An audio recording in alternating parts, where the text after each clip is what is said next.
We're in our workshop today with a problem that accounts for 90% of the questions we receive, especially during live broadcasts. I have an eForce GTX Titan card. We've been using it for about 10 years. When I'm playing games or when I reach high graphic settings, it started showing lines on the screen. Since this motherboard has two PCXPR slots, that slot might be faulty. You can try installing it in the other slot. Now, let's install our graphics card in the slot that should be in the first slot. It could be HDMI, or it could be a DVR cable. So, these lines could be from anything. You can test all the outputs here. Of course, you need a cable that's compatible with these outputs. There won't be any lines on this screen. It won't be visible on the main screen either. This is because this is the first time we've installed the graphics card on this motherboard, so the lines appear after installing the graphics card driver. It's important to know this. So, don't get too excited. I installed the driver and restarted my computer. Let's see what happens.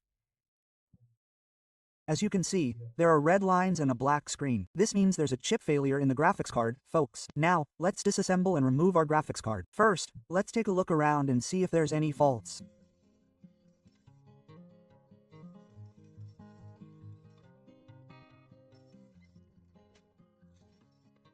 First, let's do some thermal maintenance and clean them. The thermal pads here are completely dry. The thermal pads shouldn't be as dry as the bottom. Physically, there's no problem with any of the components. In fact, if this fault occurs in a component, it'll do it all the time. It happens during startup, on the base screen, and all the time. It happens before the driver installs, and it happens after. If a graphics card malfunctions after the driver installs, I'm still ruling out the 1%. It could be caused by the RAM chips. There are also numerous integrated circuits, large and small, on the graphics card. So, it could be caused by those too, but we'll focus on the 99%. First, let's do some thermal maintenance. Let's clean our fans and so on.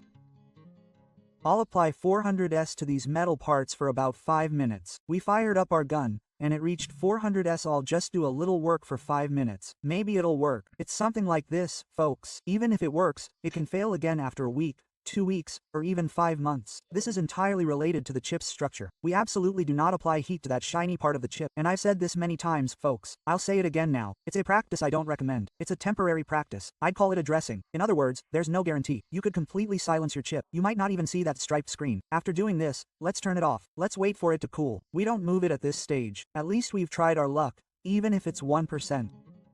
Our computer is on. We can also check its specifications here. The heat treatment really worked. Let's check the log manager. Is our graphics card installed? NVIDIA GeForce GTX Titan X. We recovered our graphics card. We removed it, cleaned it, and performed thermal maintenance on the thermal paste. We heated the chip for about 5 minutes with a 400S. I washed the PCB with teleosage thinner. I dried it thoroughly. We replaced the thermal pad and the thermal pad, and you're happy. As I mentioned earlier, the PCB structure, the double structure, is a quality issue. It could fail today. It could fail after 3 days, 5 days, or 35 months. It could also work for years.